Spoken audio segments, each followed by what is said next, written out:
Hi guys! Welcome to another episode of Tiger Garage. So, this is actually one of our good friends' car.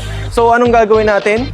Number one, papalitan natin ng mugs. Pero sakto nandito siya, nakita ko grabe nung hood niya. This is a branded carbon fiber hood. Hindi siya gawa-gawa lang. Sa Saibon brand na carbon fiber hood. Kaya pagtingin ko, nahinayang ako, grabe ng acid rain marks niya. Punong-puno na siya ng marks.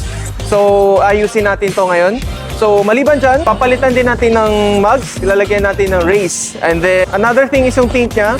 Ang nakakabit ngayon natin is actually ay nano-ceramic tint. Yun yung problema, number one, masyado madilim. And then, another thing is kahit gano'n na siya kamahal, mainit pa rin siya pagtagal. Kaya andito siya ngayon, ayusin na natin lahat ng problems niya. Papalitan natin ng tint, papalitan natin ng mugs. Oh yeah, bakit niya papalitan yung mugs? Kasi naka 19-inch rim siya. Tapos manipis yung goma niya kasi naka drop down, naka KWV3 siya. Yung problema niya masyado matagtag and then masyado madali masira yung tires. Kaya gagawin natin 18-inch para lumaki-laki konti yung goma to improve more comfort and more safety sa gulong. Sabi kasi ni owner, hindi na siya kailangan na sobrang pogi. Mas gusto niya practicality. Kaya ayusin natin yan. And then on top of everything, pag tapos na lahat, isa-ceramic coat natin yung buong car para pumogi ulit siya. Kasi ngayon medyo, well, although maganda siya tignan, pero if you look in the details, medyo like maraming mga marka, maraming mga maliliit na problems. Hindi na siya mukhang sports car, mukha lang siyang like ordinary car. Kaya ayusin natin to ngayon. So thank you guys for joining us in this journey on transforming this Type R. As always, wait till you see. Let's go!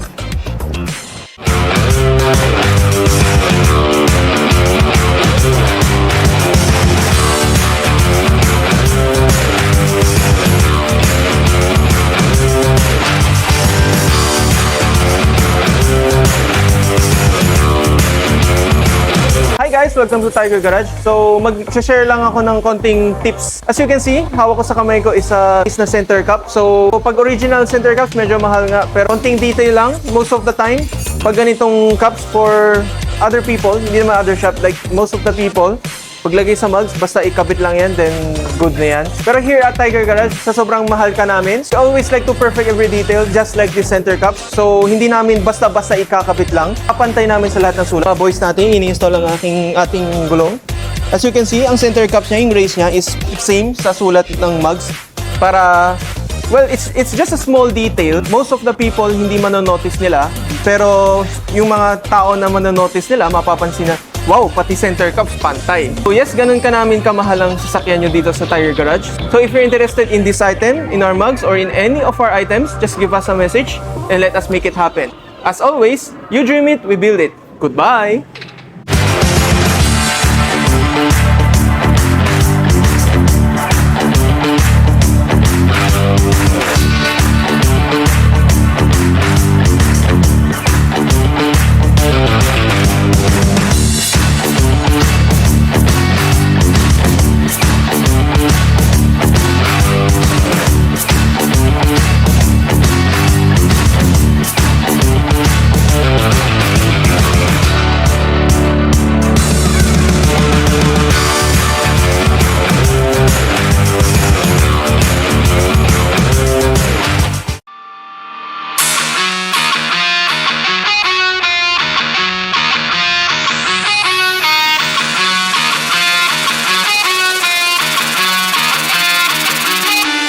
Sipping on my lean and I'm with my fucking team.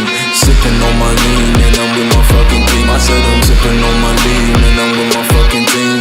Sipping on my lean